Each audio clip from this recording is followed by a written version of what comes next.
आज के इस वीडियो में हम फर्स्ट जनरेशन के पोइट की लाइफ और वर्क के बारे में जानेंगे, जिनका नाम है विलियम वर्ड्सवर्थ। ये एक इंग्लिश और रोमांटिक पोइट थे और इंग्लिश लिटरेचर के रोमांटिसिज्म मूवमेंट का पार्ट भी थे, जिसमें ह्यूमन एक्सपीरियंस, नेचर और इंटेंस इमोशन पर फोकस किया जाता है। विलियम वर्ड्सवर्थ 1770 में पैदा हुए इंग्लैंड में।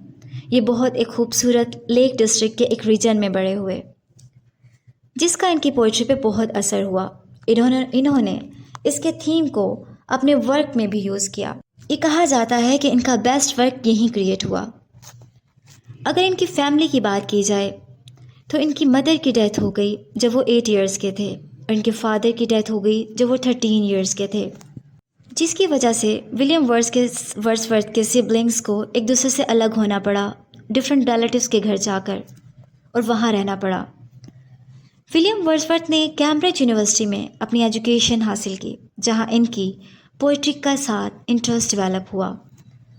वर्ड्सवर्थ पर फ्रेंच रेवोल्यूशन का भी बहुत बड़ा इन्फ्लुएंस था और रोमांटिक मूवमेंट का भी। आहिस्ता आहिस्ता इनकी पोइटिक स्टेबिलिटी बढ़ती गई।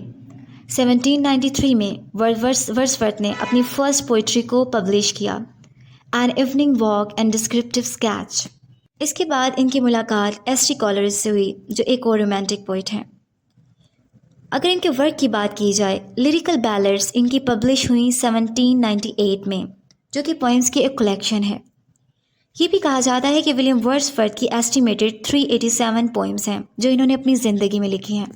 विलियम वर्ड्सवर्थ की पोइट्री ज़्यादा ऑर्डिनरी पीपल के बारे में है, यानी कि आम लोगों के बारे में बताती है, या फिर डेली लाइफ के बारे में। इन्होंने अपनी पोइट्री में नेचर की सब्लिमिटी को दिखाया है, यानी इसको सब्लाइम करके दिखाया है, जिसके साथ इन्होंने पावर ऑफ मेमोरी और इमेजिनेशंस का भी यूज़ किया है।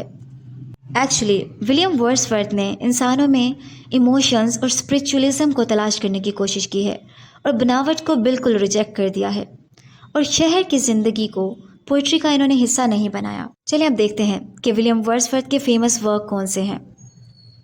टिंटन एबे, सेकंड है I wandered lonely as a cloud, जिसको डैफोडिल भी कहा जाता है, और प्रिल्यूड इनकी एक ऑटोबायोग्राफिकल है, पोइम है, और इन्होंने कंटिन्यूसली अपनी ज़िंदगी में इसको रिवाइज करते रहे हैं अपने काम को।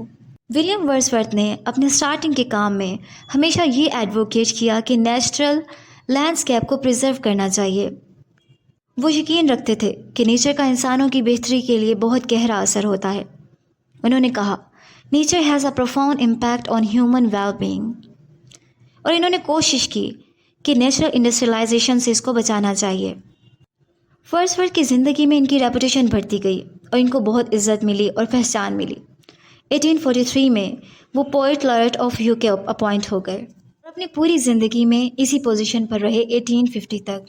कौन सी वजह है कि विलियम वर्ड्सवर्थ की पोइट्री आने वाली जनरेशन्स में भी पढ़ी जाती है।